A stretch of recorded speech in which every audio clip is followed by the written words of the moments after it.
Dan bisa untuk membahas hal tersebut sudah bersama kami di studio Kombes Pol Awis Tiono, Kabag Mitra Biro Penmas Divisi Humas Polri. Pak Awis, selamat malam. Selamat malam, Mbak.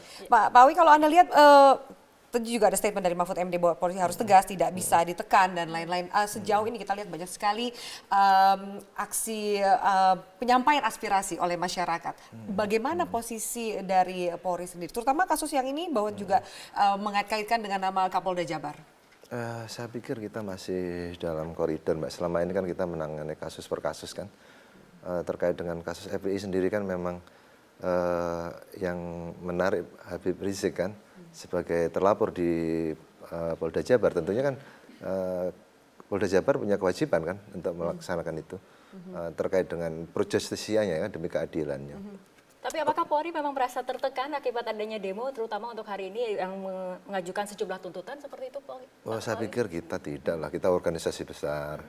Kemudian kalau mereka pun membawa massa, demikian ada tuntutan-tuntutan tertentu, saya pikir kan itu aspirasi seperti biasanya, seperti ormas-ormas yang lain, mungkin organisasi yang lain mengharapkan mungkin hal-hal yang diharapkan dari kepolisian ya terkait dengan penanganan beberapa kasus. Tentunya kita juga welcome, kita juga menjadi itu salah satu bahan masukan kepada pimpinan bagaimana ke depan kepolisian ini sesuai tadi harapan. Tentunya ya kalau kita bisa memang kerjakan ya sesuai dengan koridor yang ada ya kita akan laksanakan. Pak Awi, ada tuntutan FPI hari ini yang demo depan kantor Anda di Mabes Polri gitu. Tuntutan pertama menuntut Ketua Umum GMBI untuk ditahan dan juga kemudian Kapolda Jabar diperiksa propam karena sudah tanda kutip menggerakkan preman seperti itu. Tadi juga ada pertemuan perwakilan dari FPI dan dari Mabes sendiri. Apa hasil dari pertemuan tersebut? Ya, kebetulan kami juga tadi mendampingi ya, yang menerima langsung Bapak Karo Penmas dan ada sekitar 8 ya tuntutan dari FPI. Di antaranya memang tadi yang kita juga sudah dengar permohonan untuk pencopotan Kapolda Jabar, kemudian tidak adanya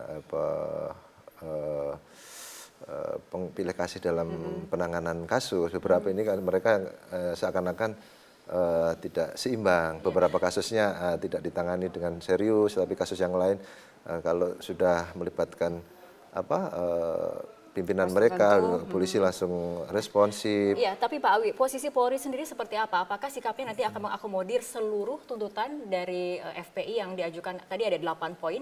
Ini bagaimana sikapnya?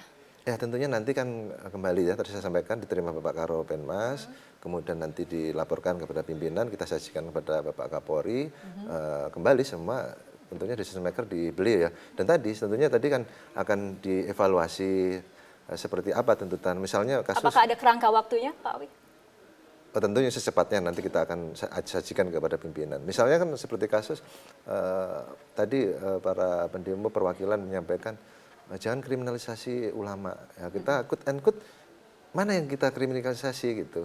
Misalnya kalaupun seorang ulama misalnya Pak Habib Rizik harus dipanggil ke Polda Jabar, tentunya kan itu kan bukan kemauan kepolisian kan karena memang ada laporan.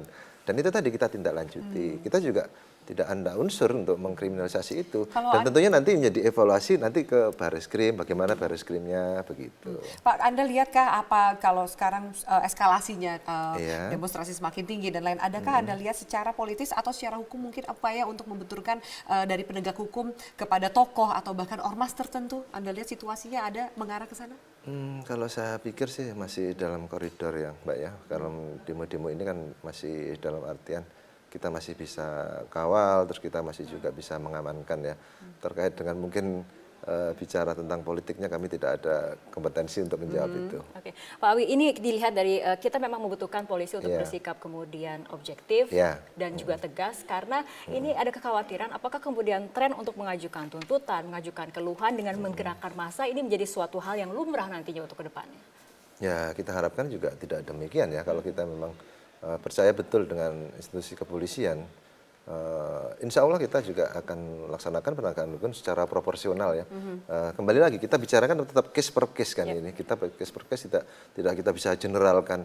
Kalau terjadi di sana di luar akhirnya tadi menjadi suatu terjadi balas-balasan karena terbakar provokasi dari medsos, tentunya kita harapkan itu masyarakat untuk cooling down, masyarakat untuk tenang, jangan percaya dengan. Apa antisipasi dari pihak kepolisian kalau misalnya ternyata ada saling berbalas antar ormas, karena ini juga dua kekuatan? Saya pikir memang harus dimediasi ya kalau bicara kekuatan ormas ya, karena kita tidak mau juga terjadi ya, tidak mau terjadi kedua ormas ini kan bentrok karena kita sama-sama anak bangsa. Oke, baik. Pak Awisirno, terima kasih atas waktunya Mbak Mari. di Prime Time News. Ya.